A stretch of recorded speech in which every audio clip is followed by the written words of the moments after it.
हाँ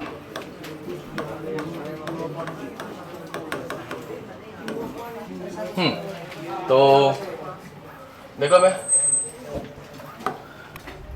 last lecture भी dealt with entropy, Q reversible upon time, बराबर। ये जनरलाइज्ड फॉर्मूला है, बट अगर डायरेक्ट क्यू दिया ना हो तो एंट्रोपी कैसे निकाली जा सकती है, ठीक है। तो Q reversible can also be written as ds, delta S can also be written in terms of ds, बराबर। D for small change, delta for large change, पता है ना इतना, ओके। तो इसका फॉर्मूला कैसे होगा, डी क्यू बाई टी, बराबर, differentiation of Q by T, okay. अब अपने को डी क्यू भी नहीं दिया होगा, क्यू या फिर डी क्यू नहीं दिया है, तो क्यू कैसे निकाला जा सकता है, बाय यूजिंग फ्लॉट, समझ में आ रहा है। अब फ्लॉट क्या था भाई, delta U is equal to Q plus W. अब हम लोग छोटे चेंज के लिए देख रहे हैं ना, ये माइनस डब्ल्यू फिजिक्स में, प्लस डब्ल्यू केमिस्ट्री में, ठीक है, ओके। हाँ हाँ अच्छा, शिफ्ट हो गया तो हाँ। तो अब यहाँ पे स्मॉल चेंज के लिए कैसे लिख सकते हैं, d U is equal to d Q plus d W, समझ में आ रहा है। तो ये इस तरफ आ जाएगा, या फिर डी डब्ल्यू का फॉर्मूला तुम लोगों को पहले से पता है, d W is equal to minus P d V, समझ में आ रहा है, ठीक है, ओके। हाँ इंटीग्रेशन, ठीक है। अब यहाँ पे इंटीग्रेट हम लोग एकदम लास्ट स्टेप में करेंगे। इंटीग्रेशन कब किया जाता है भाई, मतलब ये इंटीग्रेशन अगर मैं लगा दूंगा तो डी डब्ल्यू का क्या हो जाएगा, डब्ल्यू होगा ना भाई 1 to 2, समझा कुछ, ठीक है। तो डब्ल्यू अगर निकालना है तो इंटीग्रेशन करेंगे, डब्ल्यू अगर नहीं निकालना है, सिर्फ डी डब्ल्यू चाहिए तो पी डी वी, ये किया था हम लोगों ने, ओके। तो ये अगर यहाँ पे मैं पुट कर दूँ तो d U is equal to d Q minus P d V. तो डी क्यू का फाइनल फॉर्मूला क्या होगा, d U plus P d V, ये ऊपर वाले इक्वेशन में पुट कर देते हैं, ठीक है। तो d S small change in entropy is equal to d U plus P d V upon, इसमें कोई दिक्कत है, डी यू का फॉर्मूला क्या रहता है, डी यू, हाँ वेरी नाइस। तो डेल्टा यू का formula n C V delta T, तो डी यू स्मॉल चेंज का फॉर्मूला क्या हो जाएगा, n C V d T. ये समझ में आ रहा है। देखो हम लोग क्या कर रहे हैं, अगर एग्जाम में तुम लोगों को डायरेक्ट डी यू नहीं दिया है, मतलब क्यू नहीं दिया है, तो ये फॉर्मूला अप्लाई नहीं कर पाएंगे ना। तो डेल्टा यू डब्ल्यू कुछ दिया होगा तो हम लोग उसके टर्म्स में लिख रहे हैं, ठीक है। तो ये अगर मैं यहाँ पे पुट कर दूँ तो डी एस का फाइनल फॉर्मूला बन जाता है, d S is equal to N C V d T plus P d V upon T. अब मुझे इसका निकालना है डेल्टा एस। देख भाई, d S for small change, delta S for large change. अगर लार्ज चेंज निकालना है मतलब छोटे छोटे चेंजेस को ऐड करना है, ऐड करना है मतलब क्या करेंगे, इंटीग्रेशन करेंगे, समझ में आ रहा है। तो इंटीग्रेटिंग, एक काम करते पहले लिमिट से मतलब टर्म सेपरेट कर लेते, फंक्शंस डिफर कर लेते। तो d S is equal to N C V d T by T plus P d V by T, ठीक है। चलो लिमिट्स पुट कर देते हैं। Integrating from initial entropy to final entropy, integrating from यहाँ पे फंक्शन क्या है बे, टी है ना बे, तो initial temperature T1 to final temperature T2। यहाँ पे लिमिट क्या अप्लाई करोगे, initial volume V1 to V2। कोई दिक्कत, इंटीग्रेट से करोगे कि मैं करके दिखाऊँ, कर लोगे इंटीग्रेशन, लिमिट अप्लाई कर लोगे, ओके। क्या बोलते हैं 1/x dx का इंटीग्रेशन क्या होता है, ln x, ln log नहीं ln, ठीक है। चलो कर लो फिर, फॉर्मूला डिराइव कर लो। ये कब यूज करना है, जब q डायरेक्ट दिया ना हो तो, ठीक है। बोलो, यस वैसे ही करना पड़ेगा। ए देखो बे, यहाँ पे dv है, बट तुम लोगों का फंक्शन क्या है, प्रेशर एंड टेम्परेचर है, तो तुम लोग इसको इंटीग्रेट कर पाओगे क्या, एनआरटी इसके टर्म्स में लिखना पड़ेगा, pressure is equal to nRT by V, ठीक है। तो वो 1/v dv होगा, करके दिखाओगे, कर लोगे, ओके। ये हम लोगों ने एक बार पहले भी किया है, करो।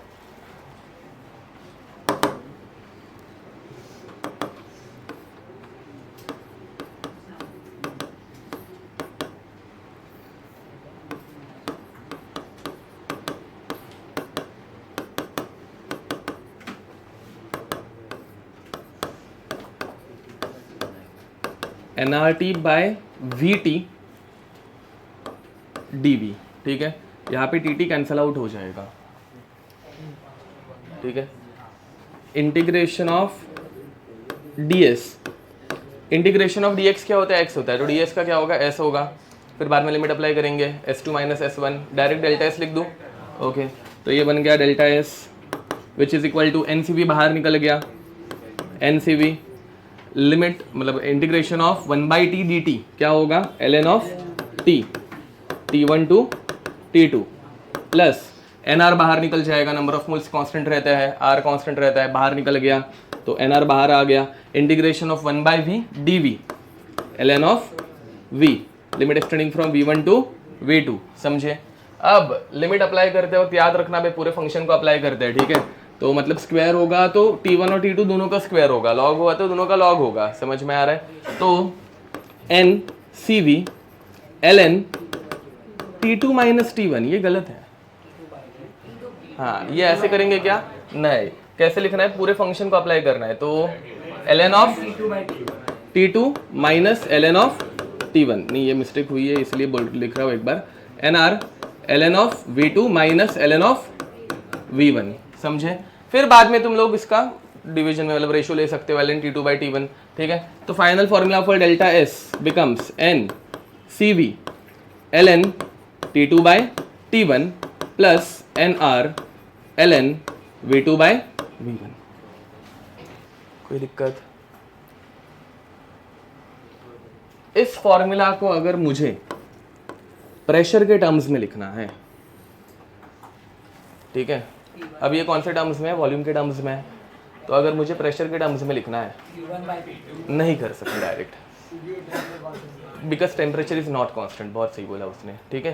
ये देखो भाई हम लोगों ने ये डिराइव किया है, बराबर बोल रहे हो तुम लोग कि P1 V1 is equal to P2 V2, ठीक है। P1 V1 is equal to P2 V2 या फिर V2 by V1 is equal to P1 by P2, but this is only applicable at constant temperature. तो ये यहाँ पे direct put कर सकते हो क्या, नहीं, समझ में आ रहा है। तो क्या यूज करने का, PV is equal to nRT, समझा, क्योंकि उसमें कुछ भी कांस्टेंट नहीं है ना, उसमें सब कुछ चेंज होता है, ठीक है। तो V2 अगर मुझे लिखना हो तो कैसे लिखूंगा, nR T2 by P2 upon V1 क्या हो जाएगा, nR T1 बाई P1, क्या कैंसिल आउट होगा यहाँ पे, nR कैंसिल आउट हो जाएगा। ये समझे ना, यहाँ पे हम लोग डायरेक्ट P1 बाई V1 क्यों नहीं लिख सकते हैं, P1 बाई P2 क्यों नहीं लिख सकते हैं।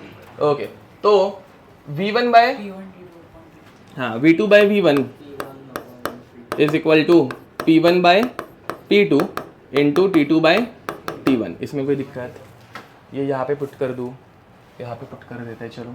तो क्या हो जाएगा, delta S is equal to NCV ln T2 by T1 plus nR ln T2 by T1 plus nR ln P1 by P2। मैंने जरा दो स्टेप्स एक साथ कर दी, चलेगा। लॉग में जब मल्टीप्लिकेशन होता है एडिशन की जाती है, मैंने वो बिना पुट किए डायरेक्ट ऐड कर दिया, चलेगा ना बे, पक्का, ओके। क्या कॉमन निकालू इसमें से, ln T2 by T1 common निकल जाएगा, बराबर, ओके, और n भी कॉमन निकल जाएगा, ओके। तो delta S is equal to CV plus R n ln T2 by T1 plus nR ln P1 by P2। CV plus R is called as CP, very nice, पता है ना भाई, CP minus CV is equal to R, तो CV plus R is CP। तो final formula मतलब in terms of pressure for delta S becomes delta S is equal to NCP, a constant pressure नहीं तो P1 P2 थोड़ी ना रहता, इन terms of pressure, just pressure के terms में। तो CP जो होता है वो तो specific capacity for eight constant pressure रहती है, हाँ, तो उसकी कुछ फिक्स्ड वैल्यू है हर एक गैस के लिए, वो यहाँ पे पुट करनी पड़ेगी if we are dealing with pressure, मतलब एग्जाम में अगर प्रेशर का डेटा दिया होगा तो वैसा। तो NCP ln T2 by T1 plus nR ln P1 by P2, ये दो फॉर्मूलाज में कोई दिक्कत। अब इसके बाद हम लोग क्या करेंगे भाई, बताओ ज़रा, क्या करना चाहिए अपने को भी एट डिफरेंट प्रोसेसेस ना, आइसोथर्मल, आइसोबैरिक, हाँ वो हमेशा का अपना, ठीक है। ऐसे गंदी शक्लें मत बनाओ, मेरे को दिखती है, मुझे बुरा लगता है, कुछ लोग बना रहे हैं, करना पड़ता है। चलो देखो, हाँ हाँ देखो, ये इतना पार्ट मुझे V2/V1 के टर्म्स में लिखना था, तो ln P1/P2 into T2/T1। ln में जब मल्टीप्लिकेशन होता है ऐड करता है, ये वाला पार्ट मुझे एक्चुअली इधर पुट करना था, तो मैंने डायरेक्ट उसकी एडिशन कर दी। वैसा ये चलेगा ना? नहीं तो चाहिए तो तुम लोग पहले पुट करना फिर बाद में ऐड करना बे, ठीक है। चलो हो गया होगा। अब तुम लोग सॉल्व करोगे बे आइसोथर्मल, आइसोबैरिक, वो सब, ठीक है। मैं नहीं करने वाला हूँ, कंटाल आ रहा है मेरे को। देखो, entropy under different processes.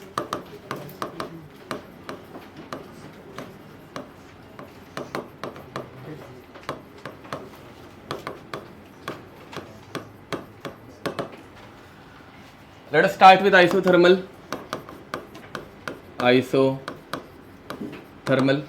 Isothermal में क्या होता है बे? Okay, temperature constant. Temperature constant मतलब delta T is equal to 0 या फिर dt इज इक्वल टू 0, और else we can say that T1 is equal to T2. If T1 is equal to T2, then T2/T1 is equal to 1. So ln of 1 becomes, ये समझे क्या? हाँ, तो ये दोनों फॉर्मूला में तुम्हारा T2/T1 जो है वो 1 बनेगा, तो ln of 1 0 बनेगा। तो भाई ये पहली टर्म ये 0 बन जाएगी, एंड ये ऊपर वाली ये वाली टर्म ये भी 0 बन जाएगी। समझा? तो तुम लोगों का फॉर्मूला क्या बनेगा? nr ln V2/V1 या फिर nr ln P1/P2 कर दोगे खुद से। ये तुमने ये यूज़ किया था, ये वाला फॉर्मूला उस क्वेश्चन में यूज़ किया था। वो टेम्परेचर एंड में कैंसिल आउट हो जाता है ना, तो वो वही फॉर्मूला बचता है। ये समझ में आ गया? तो देखो अभी इसने एक क्वेश्चन सॉल्व किया था, ये बिना पढ़ाए भी क्वेश्चन इसके सॉल्व हो सकते हैं, सिर्फ Q/T से। हम लोग और कुछ नहीं कर रहे, Q/T ही अप्लाई कर रहे हैं। कैसे वो एक बार एक्सप्लेन कर देता हूँ, ठीक है। लेट अस से प्रोसेस इज रिवर्सिबल, ठीक है, एंड आइसोथर्मल में ये कर लोगे ना खुद से, मैं दूसरा पार्ट थोड़ा सा बता रहा हूँ। आइसोथर्मल में delta U is equal to, isothermal में बताया ना मैं NCP डेल्टा T, तो डेल्टा T बिकम 0, तो delta U becomes 0। Delta U अगर 0 होगा तो कहना है से Q is equal to -W। Now we require Q reversible, तो W is also reversible. Reversible process में हम लोग करता है, तो Q रिवर्सिबल अगर चाहिए तो भाई W रिवर्सिबल का फॉर्मूला अपने को पहले से पता है, -nRT ln V2/V1 या फिर P1/P2। हाँ, तो ये Q रिवर्सिबल मिल गया।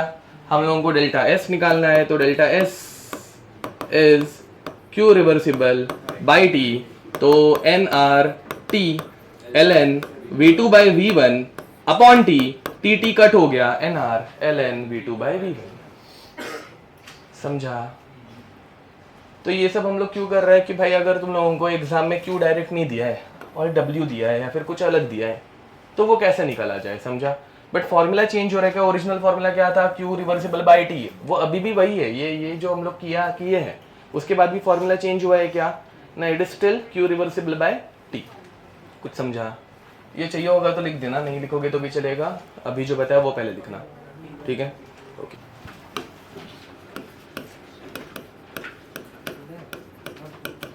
बताओ भाई आइसोबैरिक मतलब? हाँ, तो कांस्टेंट प्रेशर तो डायरेक्ट लिख देता हूँ, P1 is equal to P2, तो P1/P2 बिकम्स 1, तो ln ऑफ 1 0, ठीक है। कौन से फॉर्मूला यूज करोगे? P1/P2 वाले। समझा? तो फॉर्मूला बचेगा NCP ln T2/T1। कर लो, वो पूरा पहले फॉर्मूला लिखना, डायरेक्ट मत पुट करना। NCP ln T2/T1 plus nR ln P1/P2. This term has become 0. Therefore delta S is equal to, ऐसे लिखो, बाद में समझ में आना चाहिए। अब आइसोकोरी खुद से कर लेना।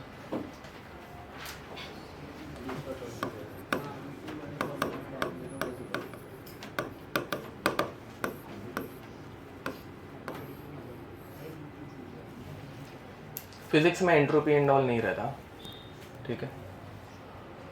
थोड़ा सा मतलब पार्ट आएगा, ज़्यादा नहीं। तो कांस्टेंट वॉल्यूम। आइसोकोरिक का यही फॉर्मूला है क्या? बोलो। हमने जब भी प्रेशर के टर्म्स में डेल्टा एस को लिखा, हाँ तभी भी T2 by T1 था और V2 by V1 था, और फिर प्रेशर को भी हमने P1 by P2 ही किया, हाँ मतलब वो इनडायरेक्टली रिवर्स ही किया हुआ वापस। नहीं समझा, रुको। Isothermal process. अच्छा हाँ, सीपी और सीपी। हाँ। अब लास्ट एडियाबेटिक। एडियाबेटिक में क्या होता है? ये सबसे ज़्यादा पूछा जाने वाला क्वेश्चन है, एंट्रोपी इन एडियाबेटिक कंडीशन। ठीक है, बताओ भाई क्या कांस्टेंट? हीट कांस्टेंट हो गए, तो कांस्टेंट क्यू कांस्टेंट होगा तो डेल्टा एस का फॉर्मूला क्या बनेगा? हाँ, अबे क्यू बाई टी रहता है ना भाई, Q reversible by T T, Q zero delta S भी जीरो। Any doubt? देखो बताओ भाई, ये स्लॉट क्या बताता है? स्पॉन्टेनिटी बताता है। ठीक है, तो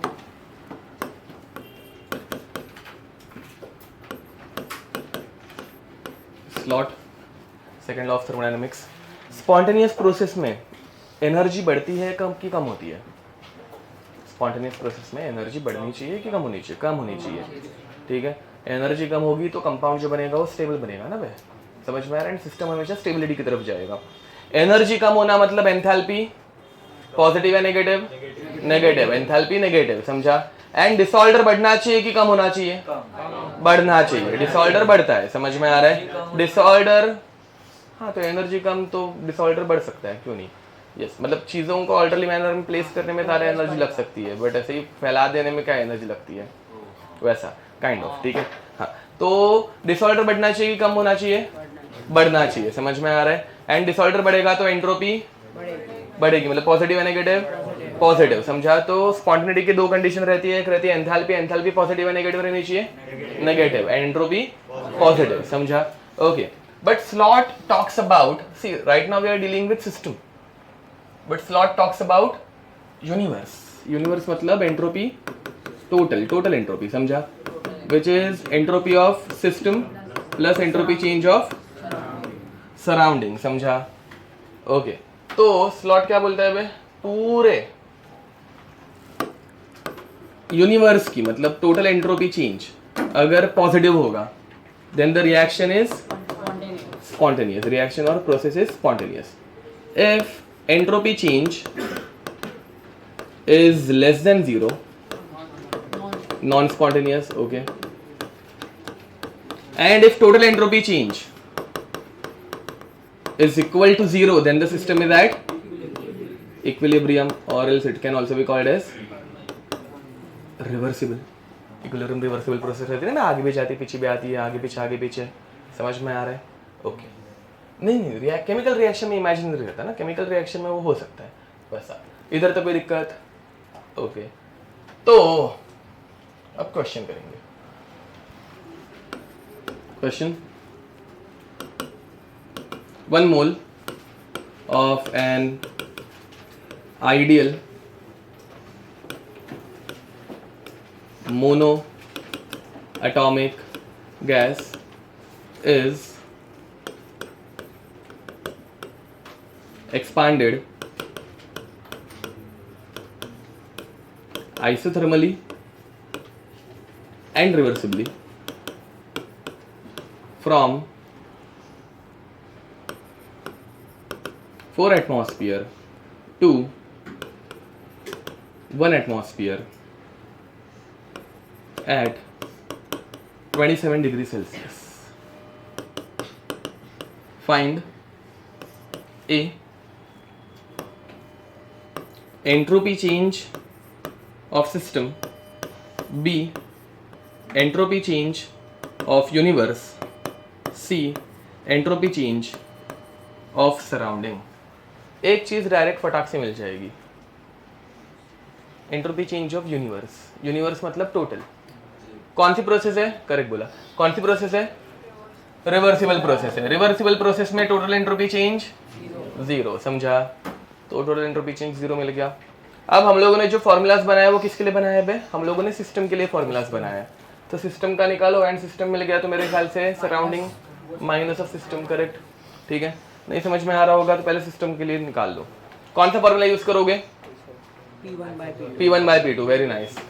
NR मतलब NR ln P1 by P2, क्योंकि आइसोथर्मल है ना भाई, T2 by T1 cancel out हो गया। एग्जाम में आइडियल देंगे। हाँ हाँ नॉन आइडियल का नहीं नहीं, कैलोरीज में ढूंढो बे, नहीं नहीं जूल्स में ही ढूंढो, सॉरी जूल्स में ही ढूंढो।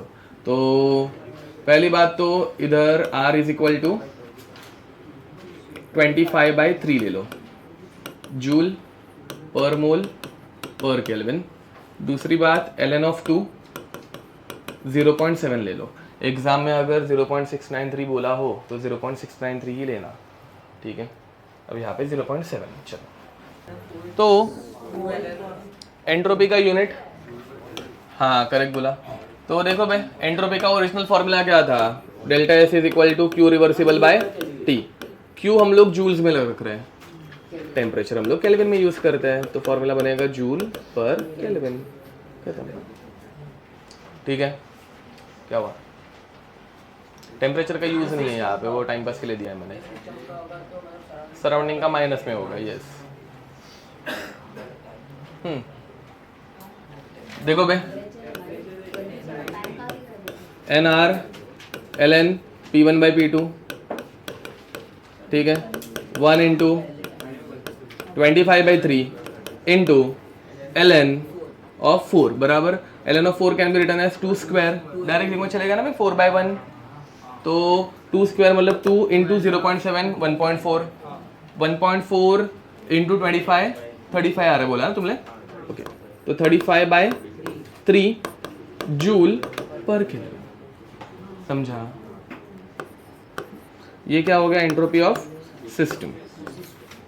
ये हम लोग हमेशा सिस्टम की बात करते हैं, जो भी फॉर्मूलाज आज तक पढ़े सारे सिस्टम के लिए ही है, ठीक है।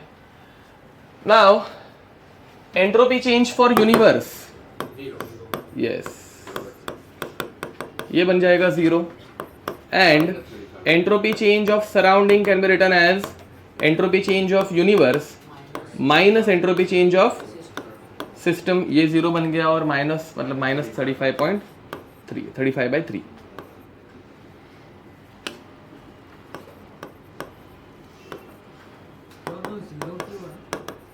रिवर्सिबल है ना प्रोसेस, जूल पर, ठीक है। इसमें कोई भी दिक्कत? हाँ बोलो। इधर एक हेडिंग डाल दोगे क्या ऐसे फर्स्ट क्वेश्चन के ऊपर, that entropy change of physical process, entropy change of physical process, ठीक है। Next,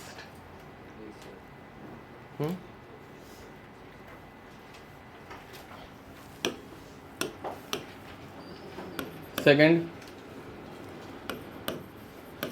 2 moles of oxygen gas is expanded from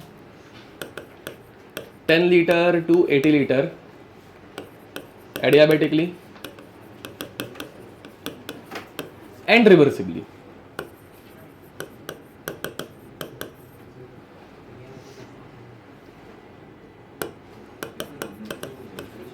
Find the entropy change of system. समझा? ठीक है, डेटा बहुत सारा दिया होगा, किसी ना किसी फॉर्मूले में फिट होने जैसा भी टेम्परेचर दे देंगे, कुछ तो उल्टा सुल्टा दे देंगे, ठीक है। आंसर रहेगा 0। Okay, next, surrounding is total minus system ना,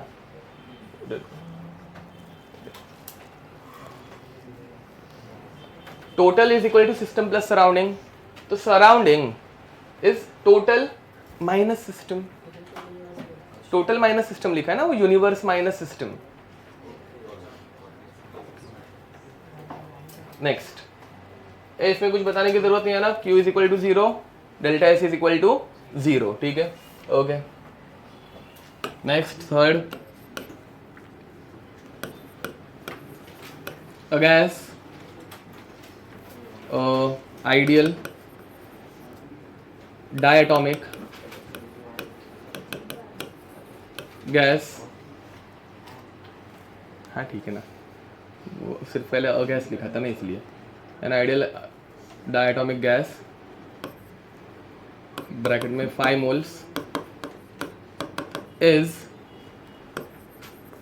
heated from 27 degrees Celsius to नहीं 227 मत लिखते हैं, नहीं लिखते हैं, to 327 degree Celsius,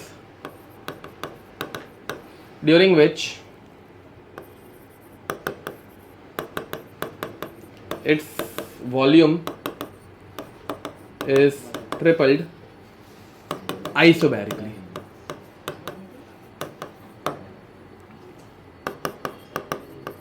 Find the entropy change of the gas. ठीक है, गिवन दैट वही अपना हमेशा वाला R is equal to 25/3, R is equal to 25/3 joule per mole पर केल्विन। वॉल्यूम ट्रिपल्ड बोला है ना बे, अरे रे रे, LN3, हाँ वही, हाँ LN2 0.7, LN3 1.1 ले लेते, चलो 1.1 राउंडेड ऑफ वैल्यूज है। LN3 1.098 है, तो 098 को मैंने 1.1 कर दिया, ठीक है। वो तब होगा जब मैंने यहाँ पे वॉल्यूम ट्रिपल के बदले डबल दिया रहता। अरे हाँ ओके, वो फॉर्मूला अगर तुम लोगों को वैलिड करना है तो मुझे गैसियस स्टेट के रूल्स अप्लाई करने पड़ेंगे यार। हाँ ये आइसोबैरिकली निकाल दो, नहीं हो रहा है आइसोबैरिकली, सही बोला तुमने, आइसोबैरिकली होगा। तो आइसोबैरिकली मुझे यहाँ पे ना एक्चुअली ये ट्रिपल के बदले डबल लिखना चाहिए था, फिर वो मतलब कैलकुलेशन में फिर दिक्कत हो जाएगी। टेम्परेचर डबल करने से वॉल्यूम भी डबल ही होना चाहिए आइसोबैरिक कंडीशन में, तब जाके वो हम तुमने जो बोला ना वो फॉर्मूला डायरेक्ट अप्लाई होगा। अभी नहीं होगा इस क्वेश्चन में, तो आइसोबैरिकली निकाल दिया है मैंने, ठीक है। कैसे तो किया, कैसे किया पता नहीं, किया, ठीक है। हाँ करो, मतलब प्रेशर भी चेंज किया है, टेम्परेचर भी चेंज किया, वैसा। आइसोबैरिकली मत लिखो, आइसोबैरिकली अगर लिखेंगे तो NCP डेल्टा T भी, NCP ln T2/T1 भी अप्लाई होना चाहिए, जो यहाँ पे अप्लाई नहीं होगा क्योंकि मैंने वैसे नंबर दिए नहीं है। छोटे छोटे उतना कुछ नहीं, क्वेश्चन के ऊपर ज़्यादा फोकस मत करो बे, सॉल्व करो। CV डायटोमिक गैस के लिए बताओ 5/2, यस, हाँ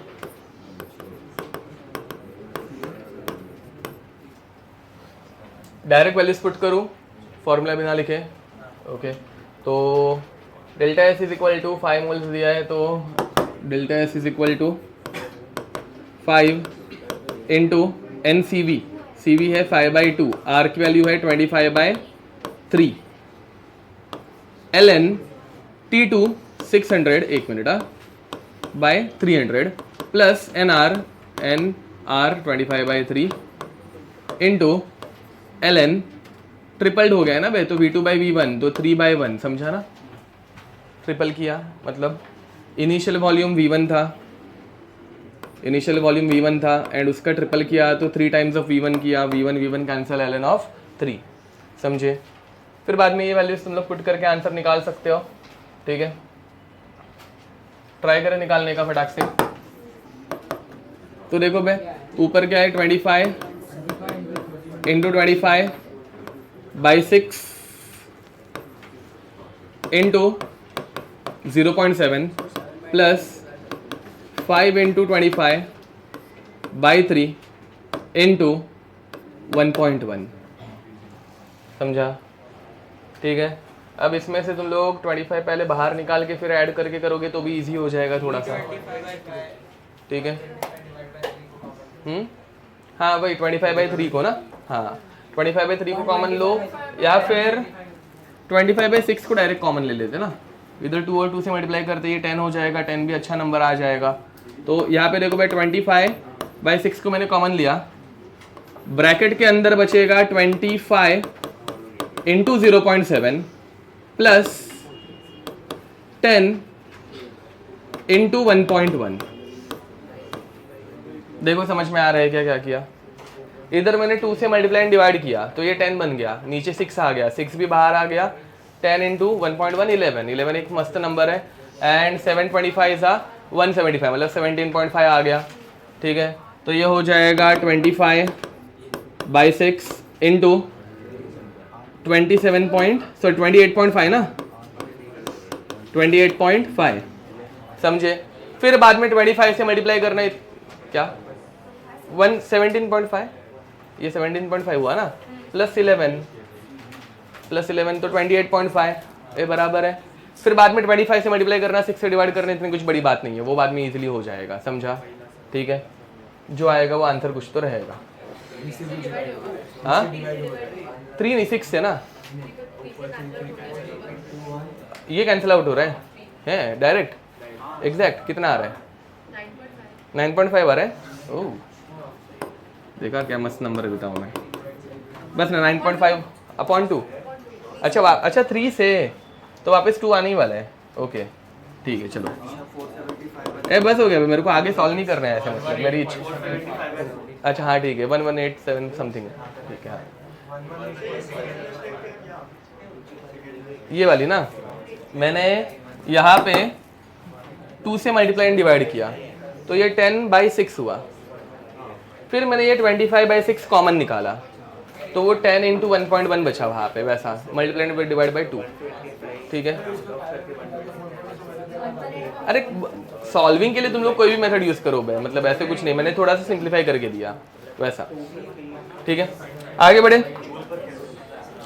हेडिंग लिखना entropy change during heating and cooling, ठीक है। देखो ये इसके द्वारा क्वेश्चन केमिस्ट्री में नहीं आए हैं बट 1-2 बार आए हुए हैं, ठीक है। Second heading entropy change during heating and cooling. अब किसी भी चीज़ का टेम्परेचर बढ़ाएंगे या फिर कम करेंगे, ठीक है, तो Q निकालना पड़ेगा। देखो भाई same formula, ds is equal to dq reversible by t, dq reversible by t, वही इंटीग्रेशन ही करना है अपने को इसका, ठीक है। बट पहले अपने को dq दिया है क्या, नहीं। अब हीटिंग एंड कूलिंग में dq कैसे निकाला जाए, q कैसे निकाला जाए। अब अरे मतलब तुम लोगों ने फिजिक्स में हीटिंग कूलिंग के हीट चेंज निकाले रहेंगे ना, अभी तक निकाले कि नहीं निकाले, 10th में तो निकाला होगा, क्या फॉर्मूला यूज़ करते थे, हाँ mc डेल्टा डी, समझ में आ रहा है। यहाँ पे हम लोगों ने c को क्या बोला है, s बोला है, तो ms डेल्टा टी ये फॉर्मूला यूज़ होगा, अरे समझ में आ रहा है। एंड फिर dq के लिए क्या बनेगा, ms dt, ओके पुट कर दूँ डायरेक्ट, तो ds is equal to ms dt by T. ये देखो हम लोग नए नए फॉर्मूला बनाने में इंटरेस्टेड नहीं है, सिर्फ होता क्या है कि एग्जाम में डेटा डायरेक्ट तुम लोगों को क्यों नहीं दिया रहता ना, तो मेटल्स की हीटिंग के लिए या फिर लिक्विड की हीटिंग के लिए तुम लोग ये ms delta T formula use करते हो, क्योंकि वहाँ पे मास दिया होगा, मोल्स वोल्स निकालने के लिए भी नहीं बोलेंगे कि कोई एक 10 ग्राम कंपाउंड है, समझा वैसा। अब इसका भी क्या करेंगे, इंटीग्रेशन करेंगे, वेरी नाइस, करेक्ट। तो integrating from s1 to s2 and integrating from t1 to t2, ठीक है। तो ये बन जाएगा डेल्टा s, डायरेक्ट कर दूंगा चलेगा, ms ln t2 by t1। ये अभी इंटीग्रेशन बहुत कॉमन हो गया रहेगा तुम लोगों के लिए, बस केमिस्ट्री में इतना ही इंटीग्रेशन डिफरेंशिएशन है, तो ये यूज़ करेंगे, यस मास दिया है और स्पेसिफिक हीट कैपेसिटी दी है, तो ठीक है। इसके ऊपर तुम लोगों को कोई फालतू सा क्वेश्चन करना है कि एक ही क्वेश्चन अच्छा सा, ठीक है। देखो भाई क्वेश्चन देखो, ये क्वेश्चन यूनिवर्सिटी में भी है, ये क्वेश्चन 2019 में भी आया हुआ था एग्जाम में, ठीक है, MCQ में आया था, ठीक है। यूनिवर्सिटी अच्छे से सॉल्व करना, डायरेक्ट क्वेश्चन बहुत सी बार आते हैं, डायरेक्ट क्वेश्चन था, अगर पहले सॉल्व किया रहेगा टिक करके आगे बढ़ जाते, नहीं किया होगा तो ये सॉल्व होने जैसा है ही नहीं एग्जाम में, ठीक है वैसा। तो रेफरेंस बुक अच्छे से सॉल्व करना, ठीक है। क्वेश्चन बहुत सिंपल था, 2 मेटल स्लैब्स है या फिर मेटल क्यूब्स है, ठीक है, सेम मटेरियल के, समझ में आ रहा है, सेम मटेरियल, मैं लिख के नहीं दे रहा हूँ, बहुत बड़ा क्वेश्चन हो जाता है। सेम मटेरियल का मेटल स्लैब है दो, हैविंग सेम मास, ठीक है, same material same mass, just the thing is that one is present at T1 and another is present at T2, where T2 is higher than T1. समझा? Both these metal slabs came in contact with each other. समझा? What is the entropy change? इसमें कोई दिक्कत? Okay, चलो शुरू करते हैं। अभी सिंपलिसिटी के लिए मैं इसको ए मेटल स्लैब और इसको बी मेटल स्लैब बोल दूं, चलेगा? हाँ हाँ, क्यों नहीं, हाँ ओके, यस यस। ट्राई करने से पहले फिर एक सिंपल सी हिंट ले लो जो बहुत घटिया लगेगी तुम लोगों को शायद से। Delta S is equal to delta S of A plus delta S of B. हाँ, मतलब ये इतना ही यूज करना है, मतलब दो प्रोसेसेस में इधर से इधर जाते हो कितना टेम्परेचर चेंज हुआ, इधर से इधर आते हो कितना हो गया, ऐड कर दो, दैट इज योर आंसर, खत्म। ठीक है,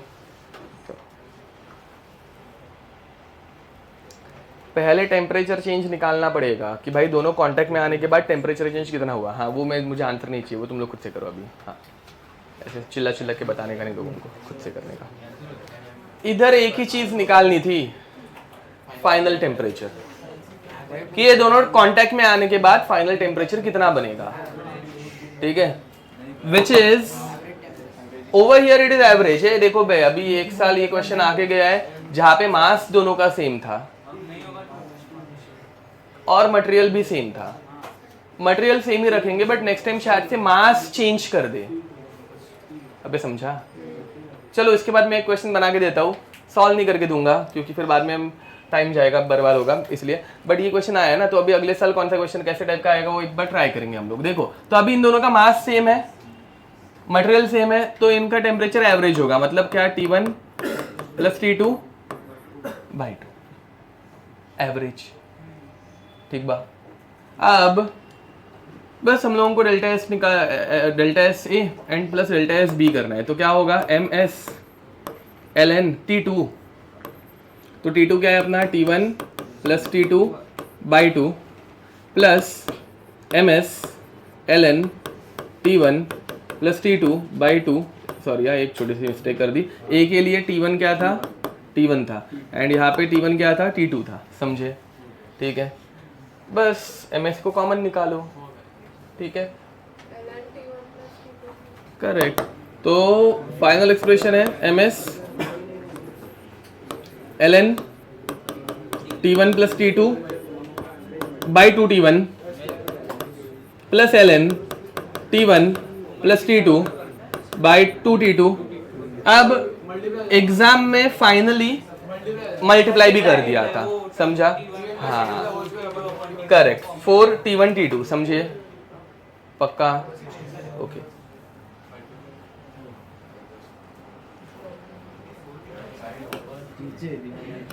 देखो भाई, और एक क्वेश्चन।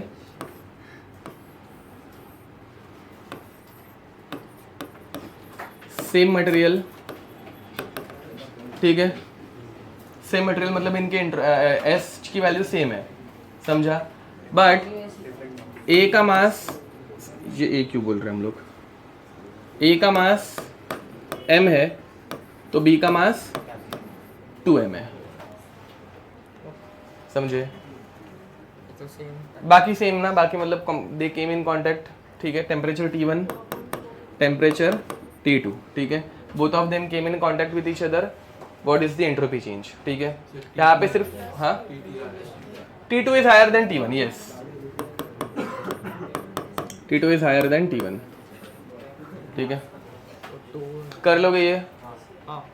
ठीक है, हाँ, सिर्फ एवरेज निकालना है यहाँ पे और कुछ नहीं। नहीं अभी नहीं, घर पे जाके।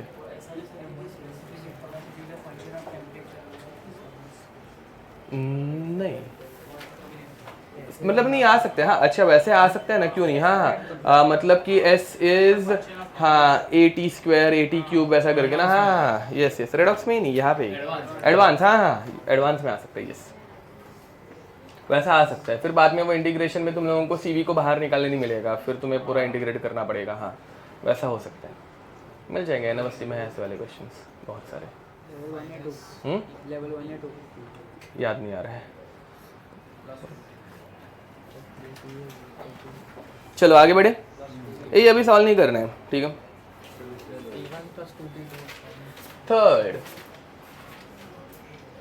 इसमें मैंने एक सिंपल वाला कोई क्वेश्चन लिया नहीं है, चलेगा ना, वो टेम्परेचर डबल किया एंड ऑल वो सब नहीं चलेगा, नहीं चाहिए ना, हाँ okay. Next third, entropy change of phase change.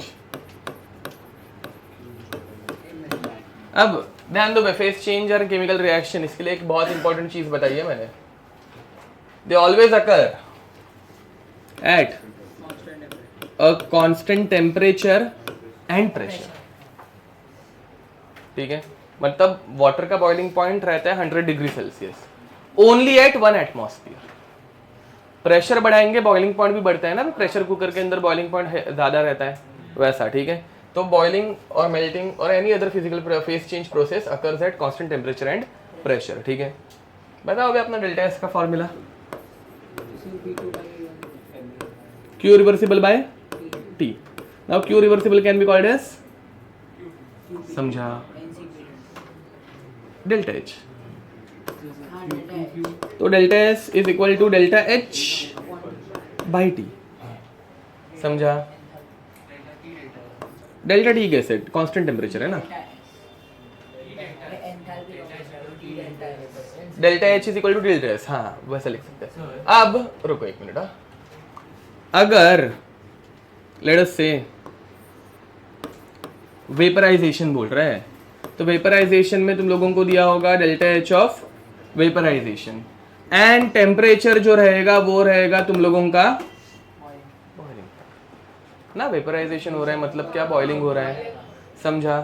तो इसमें उल्टा क्वेश्चन आता है, उसमें ना तुम लोगों को entropy change and enthalpy change, मतलब entropy of vaporization enthalpy of vaporization देते हैं, and the last what is the boiling point, ऐसे क्वेश्चन आए हैं, ठीक है। मैं ढूंढ के निकालता हूँ अभी थोड़ी देर में। अगर तुम लोगों को फ्रीजिंग या फिर लेट अस से फ्यूजन दे दिया, क्या बोल रहे हो, T2 यहाँ पे है ही नहीं ना, कांस्टेंट टेम्परेचर है, एक ही टेम्परेचर, तो यहाँ पे delta H of fusion and इसको क्या बोलेंगे, T मेल्टिंग पॉइंट, समझा, ठीक है। वैसे ही कंडेंसेशन एंड ऑल, बट वो तो मेल्टिंग पॉइंट फ्रीजिंग पॉइंट ही रहता है, उसमें कुछ अलग नहीं होगा, ठीक है। इसमें कोई दिक्कत, बोलो।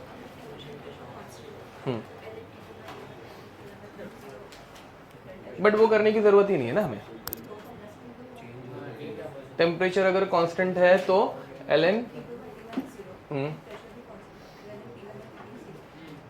बट वॉल्यूम तो डिफर कर रहा है ना,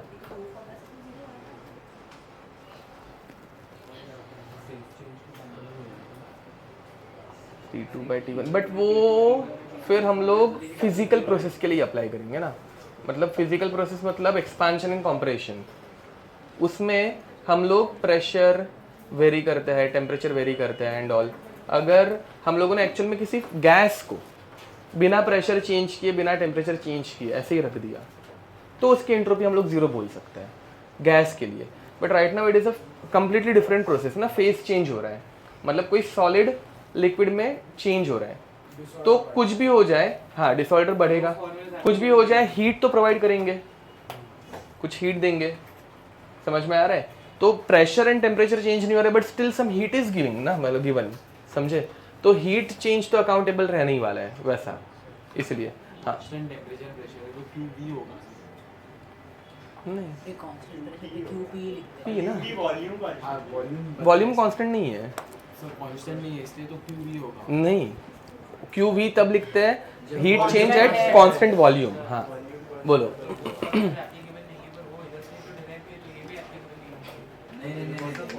रुको जब भी तू अब अप्लाई करता है वो वाला फॉर्मूला तभी तेरा गैस गैस ही रहता है, जब पूरा गैस मतलब लिक्विड से गैस बन रहा है। हाँ कोई फेस चेंज नहीं हो रहा है वैसा, इसलिए अब यहाँ पे इसका एक क्वेश्चन ले लेते हैं, अभी रिसेंट ईयर में आया हुआ। रुको टॉप नहीं मारता वो हर एक आंसर दे दे के। अब तो when delta H of vaporization is 30 kilojoule per mole and delta S of vaporization is 75 joule per mole, then the temperature of vapor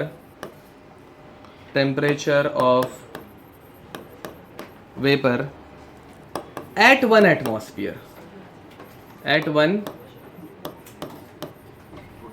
atmosphere is dash Kelvin। Correct answer देना है, मेरे को इधर टॉप मारना है जल्दी। T is equal to delta H by delta S which is 30,000 upon 75, 400 correct answer था उसका। ठीक है आगे बढ़े। Entropy of chemical reaction,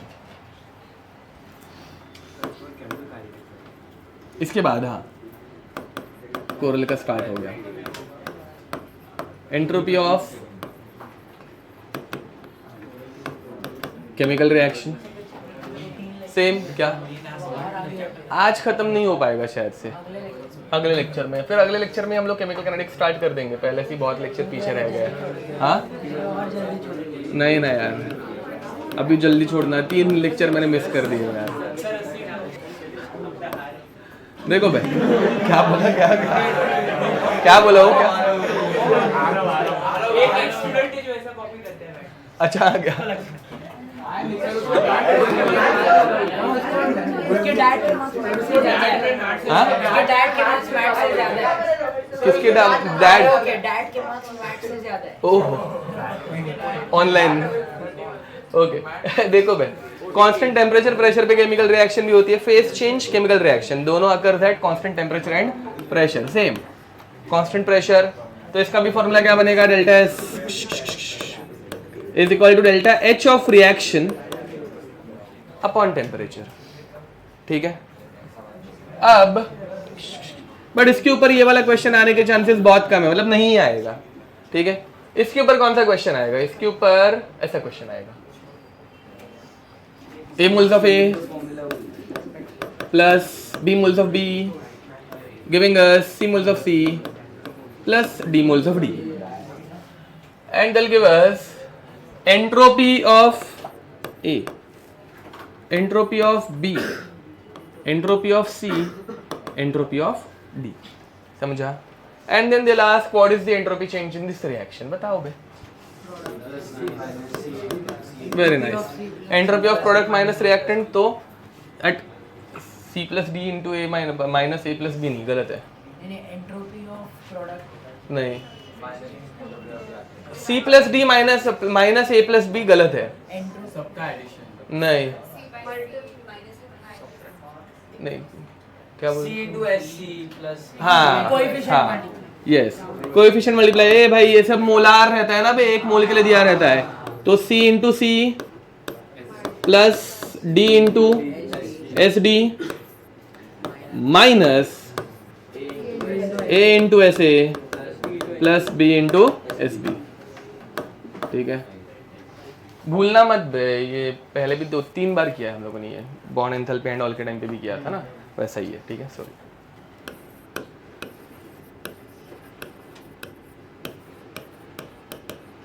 So ये ऊपर वाली फॉर्मूला तो यूज ही नहीं हुई क्योंकि उसके ऊपर क्वेश्चन आते नहीं है। यस हाँ अगर क्वेश्चन आया भी ना तो कैसे आएगा, first del give us delta H A, delta H B, delta H C, delta H D, फिर डेल्टा एच ऑफ रिएक्शन निकालो, फिर बाद में एंट्रोपी निकालो, समझा? वैसा क्वेश्चन आएगा। फिर बाद में वो डेल्टा एच ऑफ रिएक्शन निकाल के अपॉन टी करना, वैसा क्वेश्चन आएगा, नॉर्मल वाला नहीं आएगा। तो डेल्टा एच निकालने तो तुम लोगों को सिखा दिया है।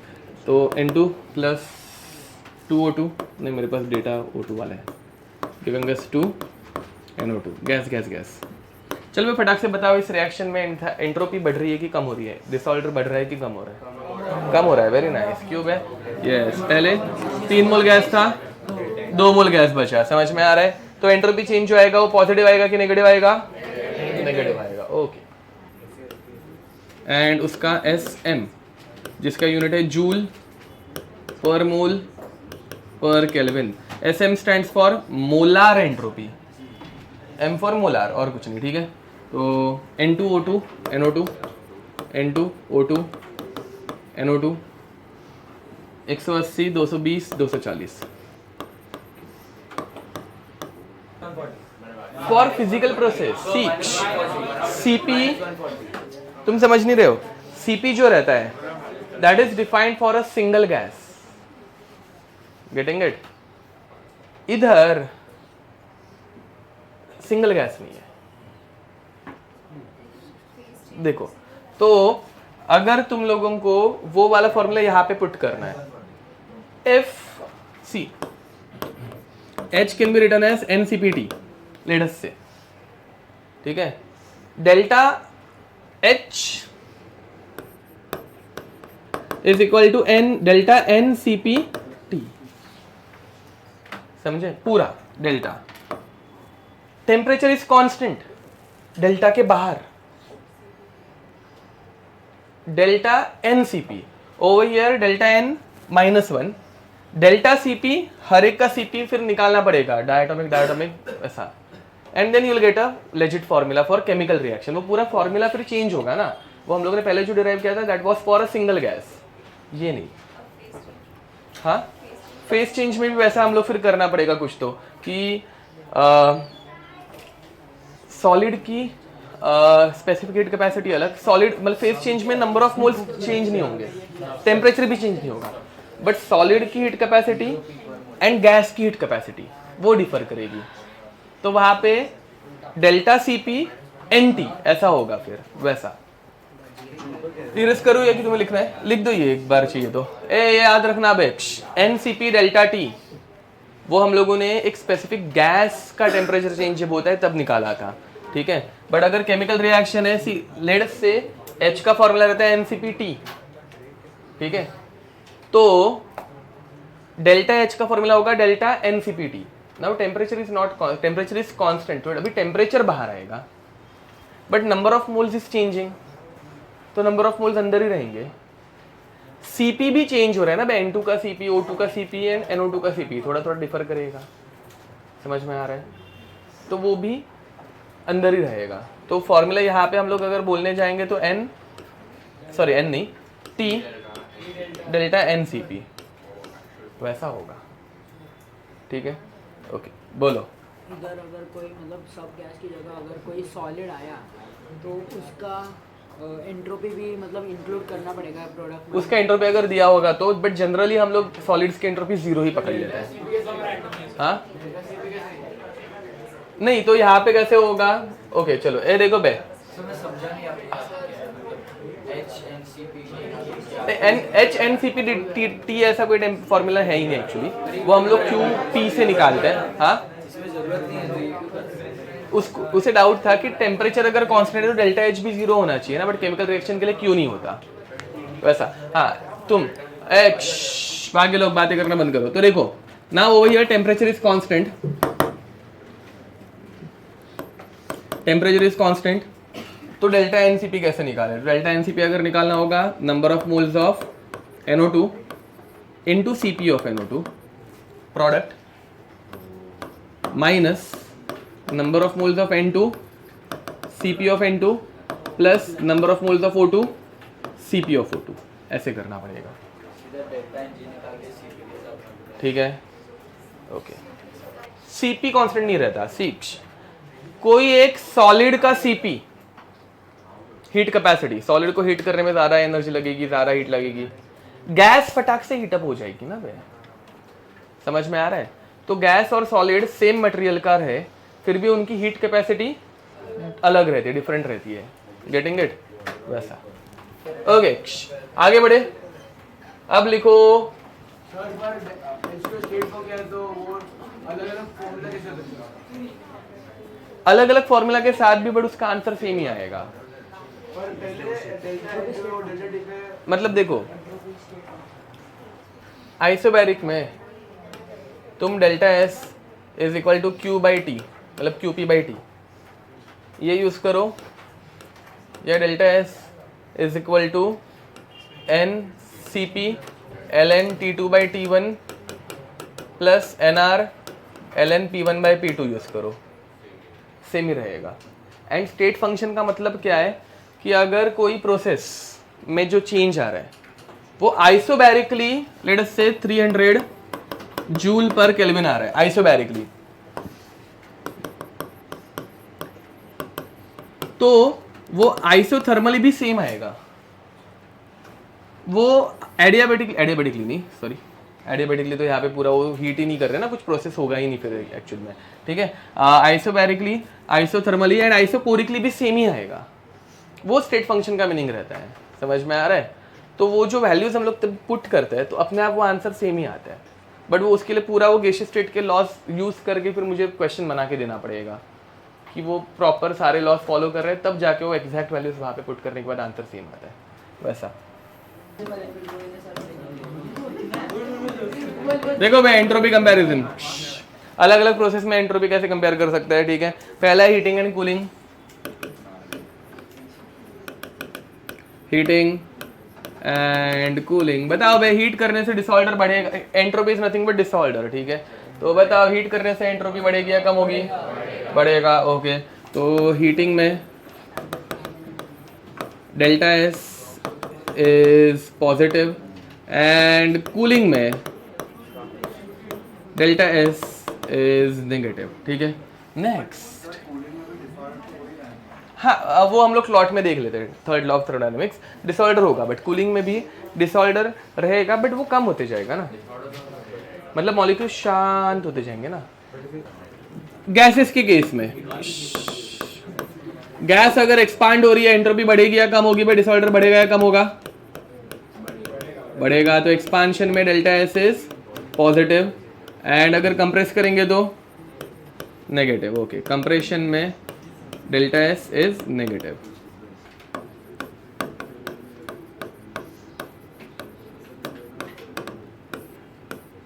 चलो phase change, solid to liquid, liquid to gas, gas to liquid, solid to liquid. बताओ सॉलिड टू लिक्विड में एंट्रोपी बढ़ती है कि कम होती है? Okay positive. एंड यहाँ पे भी, but gas to liquid and liquid to solid भी नेगेटिव। लास्ट बेंचेस क्या हुआ? अब यहाँ पे ये ग्राफ देखो बे, this is delta S versus temperature.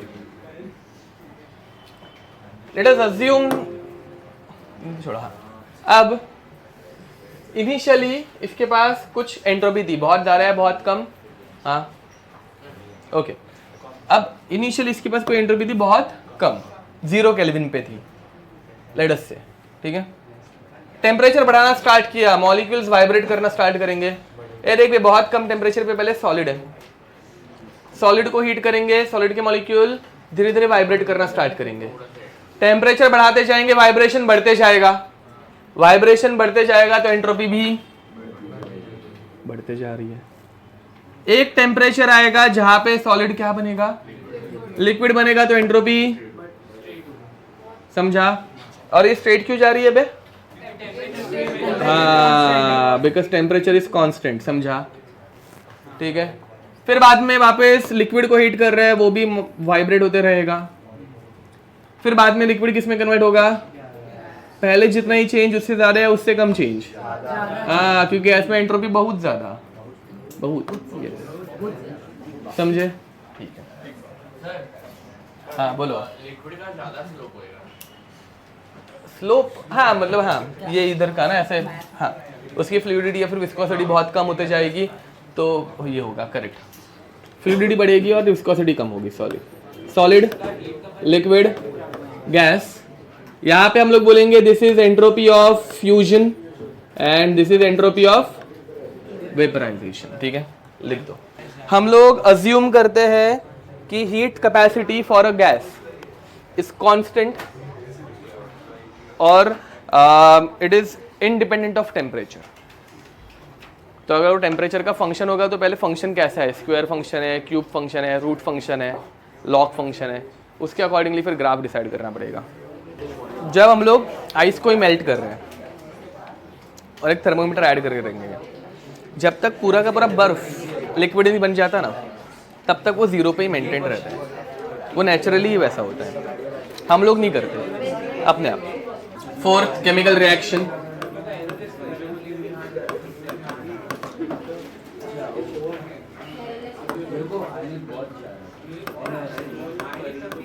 PCl5 gas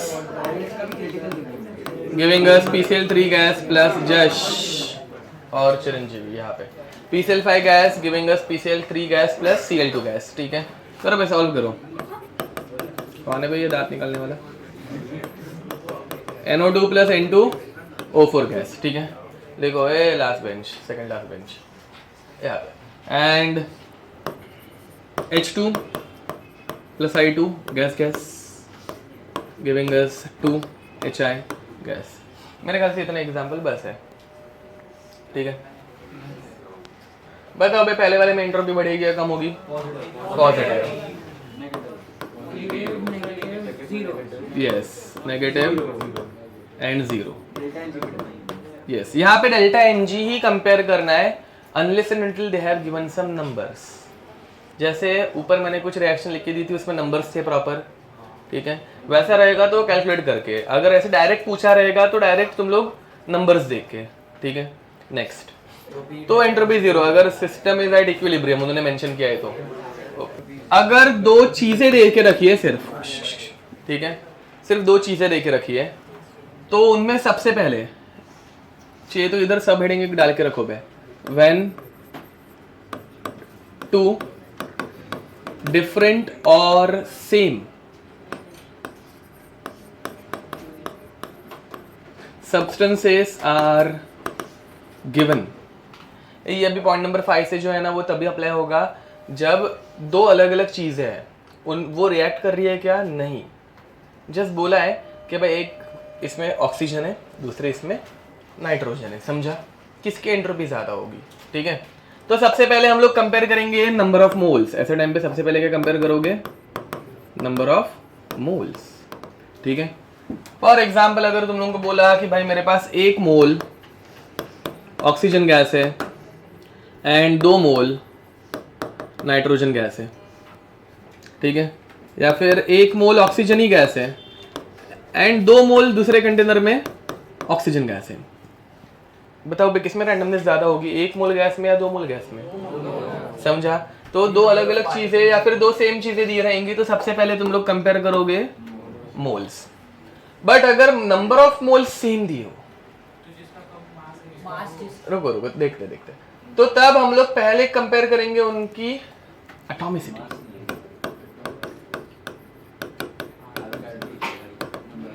ठीक है। मतलब अगर तुम लोगों को बोला 1 मोल O2 एंड 1 मोल O3,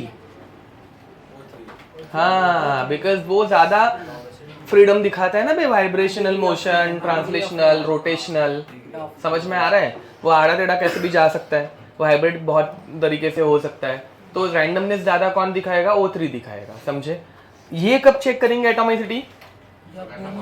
जब दोनों के मोल सेम हो। बट अगर ऐसे दिया हो कि साला 2 मोल O2 और 1 मोल O3, हाँ, तो सबसे पहले मोल्स कंपेयर करेंगे, उसके बाद एटॉमिसिटी। समझ में आ रही है? सीक्वेंस में ही जाना है, या जब दो अलग अलग चीजें दी रहेंगी तब, ठीक है, ओके। बट जब एटॉमिसिटी भी सेम रहे तो हम लोग चेक करते हैं नंबर मोलार मास, ठीक है। मोलार मास क्यों आएगा? एक मिनट बताता हूँ। एक्चुअली मोलार मास हम लोग नहीं कंपेयर करते, एक्चुअल में हम लोग कंपेयर करते हैं माइक्रोस्टेट्स। ये अपने को पढ़ना नहीं है, स्टैटिस्टिकल थर्मोडायनामिक्स का पार्ट रहता है। माइक्रोस्टेट्स मतलब छोटे छोटे पार्टिकल्स की भी एंट्रोपी बोलने के बदले उनका डिसऑर्डर कैसे तरीके से है, ठीक है, वो हम लोग पढ़ने नहीं वाले। बट स्टिल देखो भाई, इतना याद रखना, simple, delta S is directly proportional to molar mass, ठीक है। एक्सप्लेन कर रहा हूँ मैं, रुको ज़रा। 1 मोल O2, 1 मोल N2, मास किसका ज़्यादा है बे? O2 का ज़्यादा है। देख बे, दोनों के मोल्स सेम, दोनों की एटॉमिसिटी भी, मतलब दोनों की डिग्री ऑफ फ्रीडम भी सेम है ना भाई, इतना पता होगा, ठीक है। वो मूवमेंट सब सेम दिखाएंगे, बट दोनों में इलेक्ट्रॉन्स डिफरेंट, दोनों में प्रोटॉन्स, किस में इलेक्ट्रॉन्स ज्यादा है तो किसके इलेक्ट्रॉनिक मोशंस के रैंडमनेस ज्यादा होगी, that is called as microstate. समझा? माइक्रोस्टेट मतलब बहुत छोटे ऑब्जेक्ट्स का, उसके अंदर वाले, उनके अंदर की रैंडमनेस, ठीक है। जो तुम लोग स्टैटिस्टिकल में और अच्छे से पढ़ोगे, वो इलेक्ट्रॉन्स का ओरिएंटेशन ऑल हम लोग चेक करते हैं, वो सब अभी अपने को पढ़ना नहीं है। बोलो मुझे बताओ, what was the physical meaning या फिर फिजिकल सिग्निफिकेंस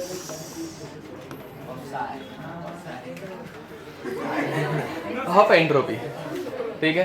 देखो पहले हम लोगों ने यू पढ़ा था, यू क्या था भाई? Addition of all internal energies, जैसे कि vibrational, translational, rotational, nuclear, electronic, बहुत सारे, ठीक है। हाँ, रिपल्सिव फोर्सेस एंड ऑल सब कुछ। एच क्या था? तो भाई इंटरनल एनर्जी प्लस एक स्पेसिफिक प्रेशर पे एक स्पेसिफिक वॉल्यूम मेंटेन रखने के लिए जो एनर्जी लग रही है, वो भी तो पहले से उस गैस के अंदर है ना बे। तो प्रेशर, वॉल्यूम, वर्क या फिर एनर्जी, ठीक है। हाँ, delta H is equal to delta U plus delta P भी, ठीक है। एंड एच को हम लोगों ने बोला था, फिजिकल सिग्निफिकेंस का क्या बोला था बे? टोटल एनर्जी, अगर याद नहीं होगा तो टोटल एनर्जी। इंटरनल एनर्जी मतलब सिर्फ एटॉमिक लेवल पे जो एनर्जीज प्रेजेंट है वो, एंड ये टोटल मतलब भाई उसको एक स्पेसिफिक प्रेशर पे जितना वॉल्यूम मेंटेन करने के लिए एनर्जी लग रही है वो भी, ठीक है, पूरे सिस्टम की। एंट्रोपी क्या बोला था, याद है? ओके, करेक्ट है। बट एनर्जी के टर्म्स में क्या बोला था? फिजिकल सिग्निफिकेंस, फॉर्मूला नहीं, physical significance, non useful work done या फिर नॉन यूजफुल एनर्जी।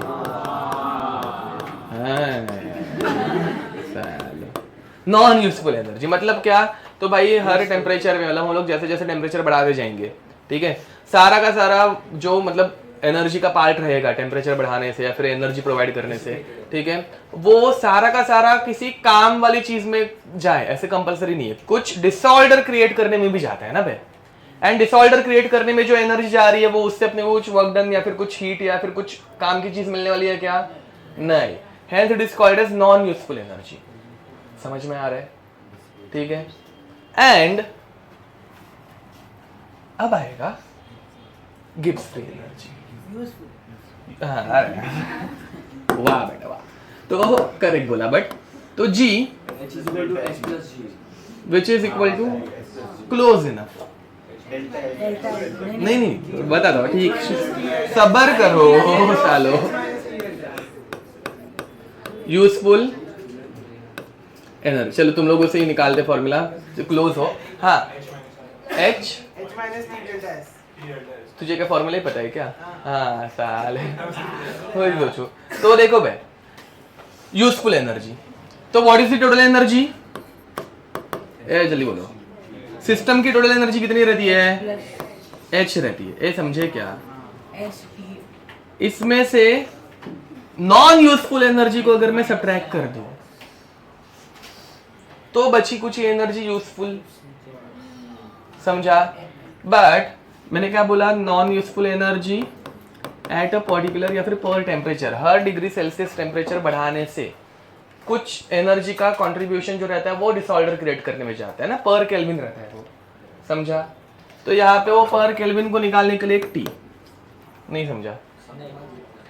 नहीं समझा होगा तो रट लो, इतना कुछ नहीं। बट देखो मैंने मतलब एक बताऊंगा, एक बार बताऊंगा।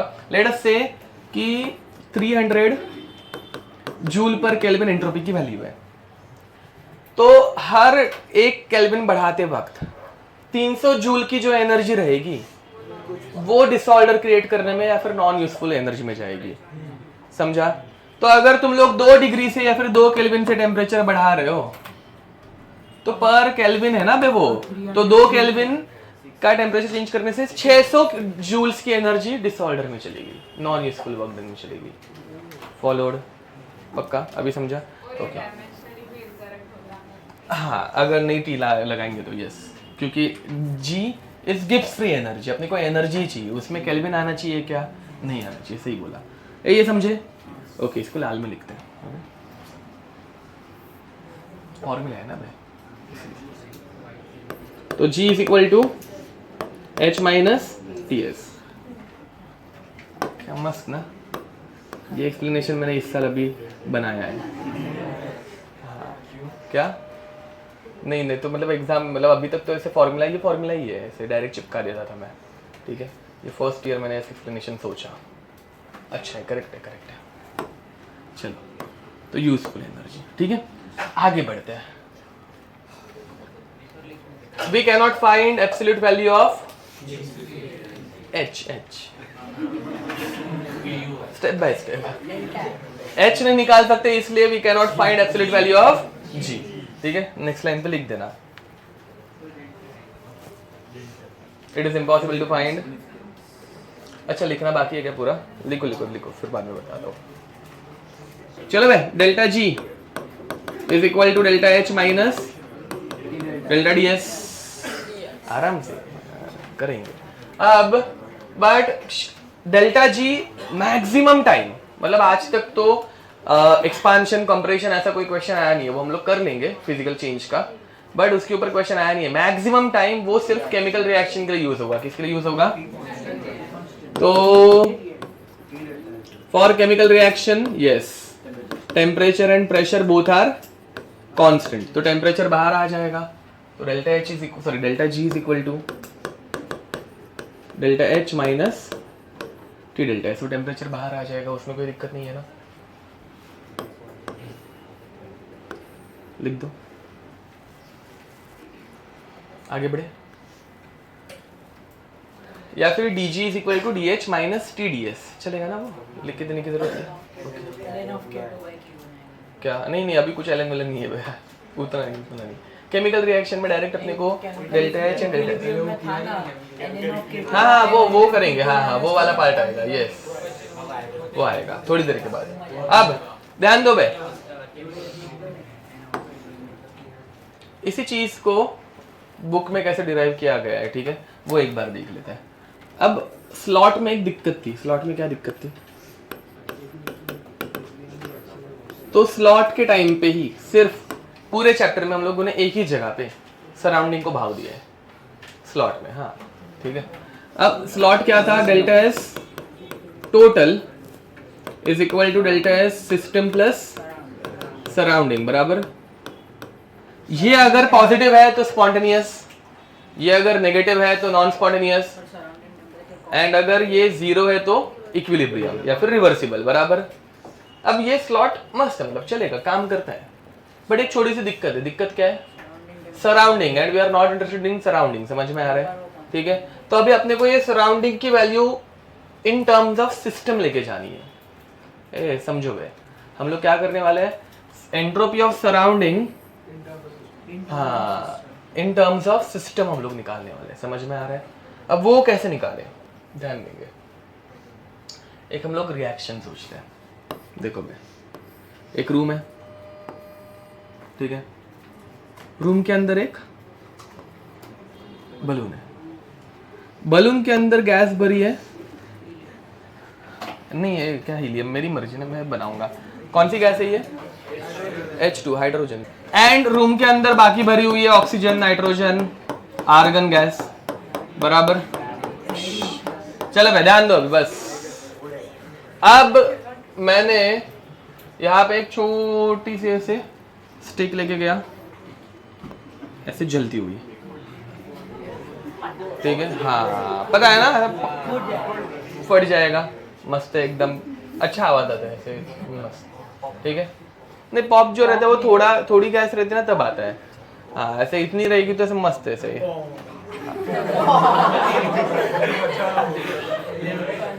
अब तो ये फट जाएगा। सुनो बैच, एक्सप्लोजन होगा ऐसा, दिख रहा है?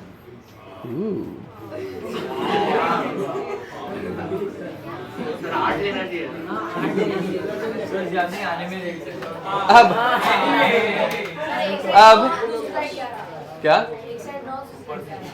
तू क्या काउंट कर रहा है क्या? मेरे 9 और 10 है और ओके। अब यहाँ पे देखो, तो इसमें हाइड्रोजन गैस ने हीट, ये बोलो बे, हाइड्रोजन गैस ने हीट रिलीज की, रिएक्शन में हीट रिलीज हो रही है, delta H is positive, Q is positive और नेगेटिव, नेगेटिव, समझा? अब यहाँ पे रिएक्शन क्या हो रही है वो एक बार देख लेते हैं। 2H2 gas plus O2 gas giving us 2H2O gas. बता बे entropy of this reaction is positive और नेगेटिव? हाँ दिख रहा है ना, नेगेटिव। अब एंट्रोपी अगर नेगेटिव होगी तो रिएक्शन स्पॉन्टेनियस है नॉन स्पॉन्टेनियस? तो ये रिएक्शन बट होती है कि नहीं होती? होती है, बराबर है कि नहीं? तो over here entropy is negative, but right now we are just considering entropy change of system, समझा? तो entropy change of system negative है, बट जब एक्सप्लोजन होगा तो ये बाजू की गैस एकदम डिसऑर्डर में चली जाएगी ना, हिल जाएगी पूरी की पूरी। तो सराउंडिंग की एंट्रोपी क्या है यहाँ पे? पॉजिटिव। मैं क्या बोल रहा हूँ, समझ पा रहे हो? हाँ, तो अभी वो बट अपने को एस टोटल नहीं निकालना है, अपने को ये सराउंडिंग किसके टर्म्स में लिखना है? सिस्टम के। ये समझ में आ रहा है हम लोग क्या कर रहे हो वो याद रखना सिर्फ, ठीक है? अब अपने को सराउंडिंग की एंट्रोपी निकालनी है, समझ पा रहे हो? सराउंडिंग की एंट्रोपी कैसे निकाले? सराउंडिंग की एंट्रोपी निकालने का फॉर्मूला क्या होगा? Q मतलब entropy of surrounding is equal to Q of surrounding upon temperature, and this Q is at constant pressure. इसमें कोई दिक्कत ना?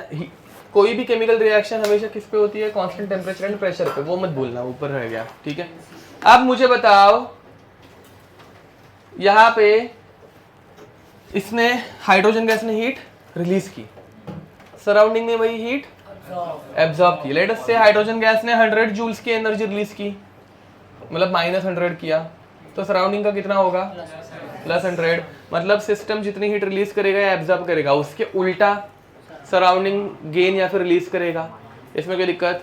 तो कहना है इससे that Q of surrounding is -Q of system.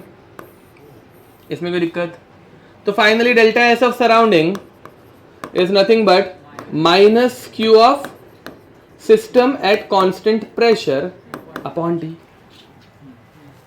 QP is called as delta H, पता है ना? ओके, तो therefore delta S of surrounding is minus delta H of system by T followed. अब वो यहाँ पे पुट कर दूं, यही समझा ना क्या किया? अभी वो हो गया ना भाई surrounding in terms of system, ठीक है? तो delta S total is equal to delta S of system minus delta H of system by T, multiplying whole equation by -T चलेगा। तो -T से मल्टीप्लाई करते हैं, तो -T delta S total is equal to delta H minus T delta S. अभी system दोनों जगह पे, तो मुझे सिस्टम लिखने की जरूरत है क्या? नहीं, पूरे चैप्टर में हम लोगों ने कभी सिस्टम लिखा था नहीं। जब सराउंडिंग भी आ रहा है तो हम लोग लिख रहे थे डिस्टिंग्विश करने के लिए, समझा? ठीक है। This -T delta S total is a new function. It is a state function या path function? State function. Why? Because ये स्टेट फंक्शन था, टेम्परेचर भी स्टेट फंक्शन है, तो दो स्टेट फंक्शन का मल्टीप्लिकेशन स्टेट फंक्शन है, समझा? तो ये दोनों स्टेट फंक्शंस है, तो एक नया फंक्शन मिला and this new function is called as गिव्स free energy. Let -T delta S total be delta G, ठीक है? तो हम लोग बोलेंगे delta G is equal to delta H minus T delta S. इसके ऊपर कोई तुम लोगों को डेरिवेशन पूछने वाला है क्या? नहीं, बट तुम लोगों को पता क्या रहना चाहिए, एक तो ये पता रहना चाहिए, दिख रहा है, this is very important. Direct question आगे तो क्या करोगे, ऐसे सॉल्व करोगे, समझा। डेल्टा जी निकाल के मतलब डेल्टा एस टोटल अगर गलती से उन्होंने पूछ लिया, ठीक है, तो डेल्टा एस टोटल कैसे निकालोगे, डेल्टा जी निकाल के -3 से डिवाइड करने का, डेल्टा एस टोटल मिल गया, कोई दिक्कत। दूसरा क्या पता रहना चाहिए, डेल्टा एस ऑफ सराउंडिंग अगर पूछ लिया तो डेल्टा एच ऑफ सिस्टम दिया हो और डेल्टा एस ऑफ सराउंडिंग पूछा हो तो ये यूज करोगे, समझे। ये दो चीजें सिर्फ तुम लोगों को पता रहनी चाहिए, बाकी सब सिंपल है, करो लिखो। हाँ, इसका एक्सप्लेनेशन ऐसा कुछ है कि ये रिएक्ट करने के बाद ही ये पूरा डिफर कर दिया ना, इसकी एंट्रोपी चेंज एंड सराउंडिंग ने जो हीट एब्जॉर्ब की उसमें जो मॉलिक्यूल्स है उनके एंट्रोपी चेंज वो सेम नहीं रहेगी। हीट सेम है बट मॉलिक्यूल्स डिफरेंट है। मैं बताता हूँ, मैं क्वेश्चन मैथमेटिकली भी मेरे पास क्वेश्चंस है इसके ऊपर, मैं बताता हूँ। मुझे अभी वो मतलब थियोरेटिकली अगर बोलने जाऊँगा तो हाइड्रोजन ऑक्सीजन ने जो एंट्रोपी चेंज दिखाई वो नेगेटिव है क्योंकि नंबर ऑफ मोल्स इनके डिफर कर रहे हैं, प्लस जो गैस है उसने हीट एब्जॉर्ब की बट पर मॉलिक्यूल वो डिफर करेगी ना हीट एब्जॉर्ब की। वैसा मैं बताता हूँ, मैथमेटिकली भी मैं एक्सप्लेन कर दूंगा। मेरे को क्वेश्चन चाहिए, अभी मेरे को क्वेश्चन बनाने फ्रेम करने डिफिकल्ट होगा यहाँ पे, मैं लाता हूँ क्वेश्चन नेक्स्ट टाइम, मेरे पास है नोट्स में। ओके करते हैं। अब देखो भाई, तो delta G is minus delta S total, ठीक है। अब इसको जरा स्लॉट के साथ कंपेयर करते हैं, ध्यान दो। देखो भाई, स्लॉट में 3 कंडीशन थी, delta S positive, delta S negative and delta S is equal to 0। Delta S positive रहता है तो सिस्टम इज या फिर process is spontaneous, delta S negative रहता है तो process is non spontaneous, and delta S 0 रहता है तो प्रोसेस इज एट इक्विलिब्रियम या फिर रिवर्सिबल, ठीक है। ओके, अब हाँ बाय द वे ये डेल्टा एस कौन सा था, हाँ ये डेल्टा एस टोटल था, पता है ना, बातें मत करो भाई, ध्यान दो, ये डेल्टा एस टोटल था, ठीक है। अब if delta S is positive, हाँ डेल्टा जी इज नेगेटिव दिख रहा है क्योंकि -t डेल्टा एस है तो पॉजिटिव का माइनस नेगेटिव रहेगा, तो डेल्टा एस पॉजिटिव रहेगा तो डेल्टा जी नेगेटिव रहेगा, तब रिएक्शन इज स्पॉन्टेनियस, समझा। When delta S total is negative, reaction was non-spontaneous, then delta G is positive ना, ये नेगेटिव है तो नेगेटिव का नेगेटिव पॉजिटिव, तो delta G for non-spontaneous process is positive. For equilibrium delta G 0. बोलो, delta H T delta S से कम होगा। यहाँ पे आप फर्स्ट केस देखिए, जब डेल्टा एस पॉजिटिव, ओके, तो फॉर्मूला वही रहेगा delta H minus T delta S. हाँ, तो इसे जरूरी थोड़ी है कि डेल्टा जी हमेशा नेगेटिव रहेगा। तो मैं किधर बोल रहा हूँ, आपने लिखा है वहाँ पे कंडीशन। नहीं रुको रुको रुको,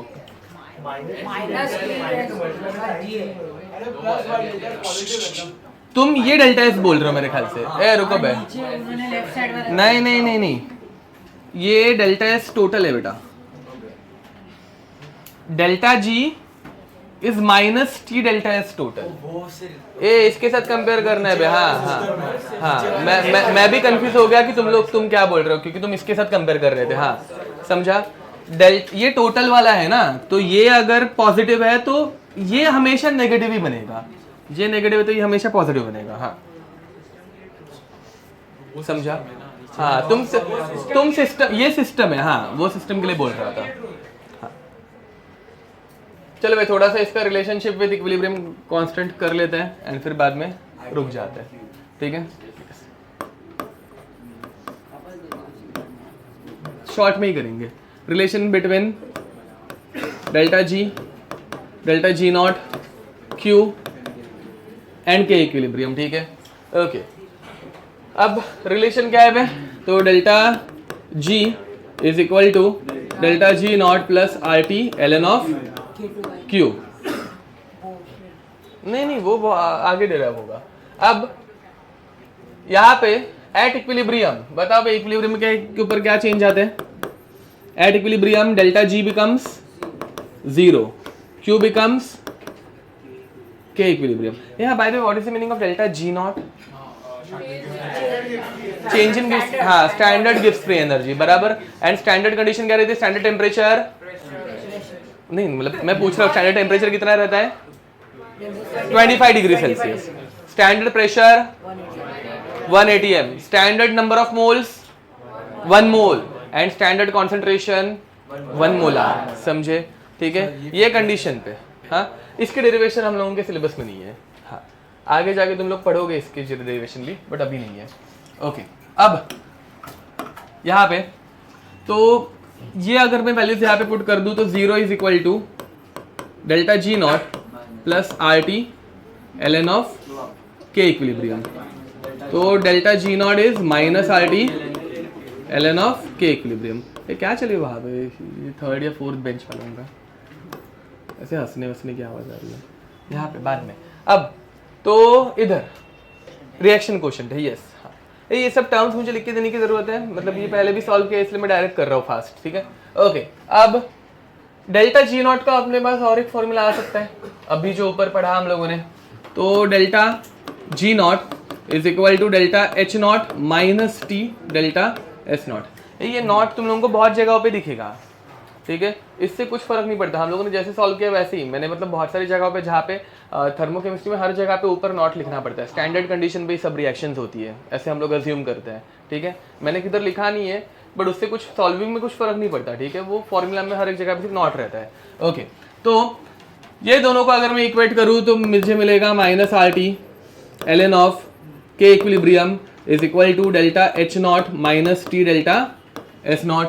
ठीक है, dividing the whole equation by minus R T, तो L N of K equilibrium is equal to delta S naught by R minus delta H not by R T. समझा?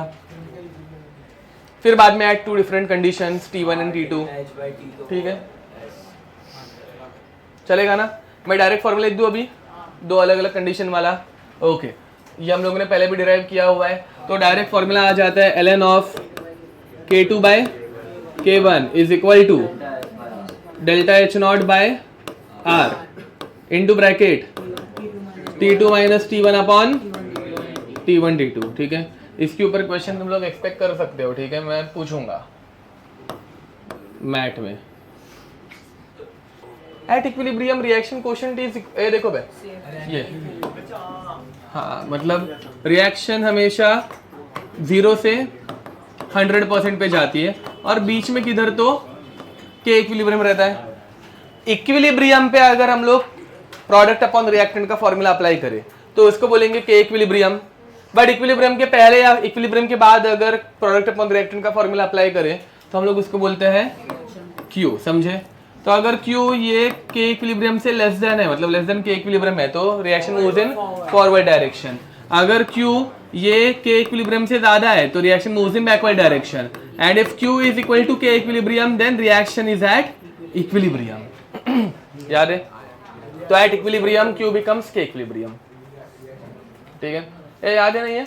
ओके, कोई चीज अगर क्लिक ना हो तो मुझे बता देना, मैं थोड़ी सी रिवीजन करा दूंगा। नहीं, स्टैंडर्ड वाली हमेशा फिक्स्ड रहती है, वो कभी चेंज नहीं होती। डेल्टा जी ये चेंज होती है। Delta G can be equal to delta G not only at standard condition. Yes, हाँ, ठीक है, बोलो। K2 by at two different conditions. K2 equilibrium constant at T2, K1 equilibrium constant at T1। ठीक है, इसमें कोई भी चीज तुम लोगों को चाहिए और नहीं है ना? ओके, अब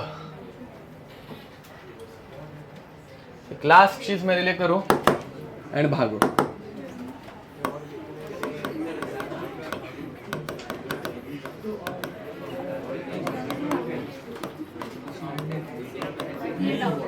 चलो बैक, इक्विलिब्रियम टेम्परेचर का फॉर्मूला डिराइव करो मेरे लिए by using this formula. Delta G is equal to delta H minus T delta S. करो। At equilibrium delta G is equal to 0। समझा? बस वही कंडीशन पुट करनी है। हाँ, करेक्ट।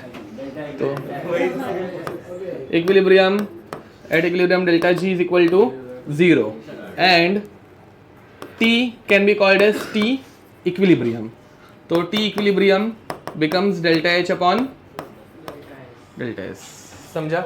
ये फॉर्मूला आज हम लोगों ने एक जगह पे यूज किया है। कहाँ पे यूज किया है? मेल्टिंग पॉइंट बॉइलिंग पॉइंट के टाइम पे। अभी क्यूब है वहां पे ये फॉर्मूला क्यों अप्लाई हुआ? हाँ हाँ, because all face changes occur reversibly.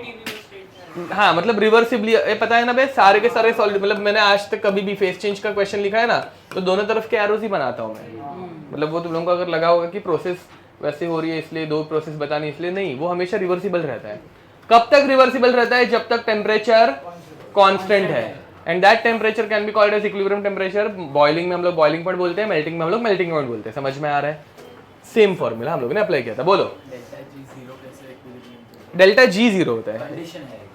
नहीं कंडीशन नहीं, स्लॉट से डेल्टा जी जीरो क्यों होता है? बिकॉज स्लॉट ने बोला है डेल्टा एस टोटल, इधर क्या है, delta S total at equilibrium is zero. ये delta S total zero, delta S total zero रहता है, तो delta G is delta S total minus T, तो वो जीरो तो डेल्टा जी भी जीरो, वैसा।